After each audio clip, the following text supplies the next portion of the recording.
အခုလိုညနေမှာပါဝင်ခွင့်ရတဲ့အတွက်ဥစွာဘုရားရှင်ရဲ့ဂုဏ်တော်ကိုချီးကျူးပါတယ်ချီးမွမ်းပါတယ်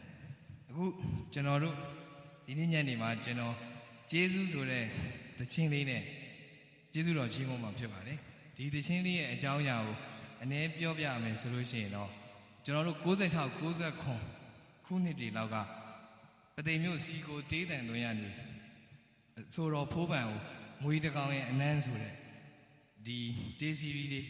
ထုတ်ဝေပါတယ်အဲ့ထုတ်ဝေတဲ့ထဲထဲမှာဒီကျေးဇူးဆိုတဲ့သချင်းကိုဆိုတော့စီရန်ရေးသားခဲ့တာဖြစ်ပါတယ်အဲ့ဒီမြေတူလန်းမှာရှိတယ်စီကိုတေးတန်သွင်းရနေပြီးတော့ကျွန်တော်ဒီသချင်းလေးနဲ့ဂုဏ်တော်ချီးမွမ်းဖို့ခွင့်ပြုတဲ့အတွက်ကျွန်တော်ကဒီနေ့ကျွန်တော်အနေနဲ့ဒီရှေးခေတ်ဒီဆိုခဲ့တဲ့တီးခတ်ခဲ့တဲ့တန်စင်လေးတွေကိုအနည်းငယ်ချင်းပြောင်းပြီးတော့ကျွန်တော်ဒီနေ့အသစ်ပြန်လဲတစ်ဖန်ကျေးဇူးတော်ချီးမွမ်းမှာဖြစ်ပါတယ်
င်းကြီးပေးပါစေ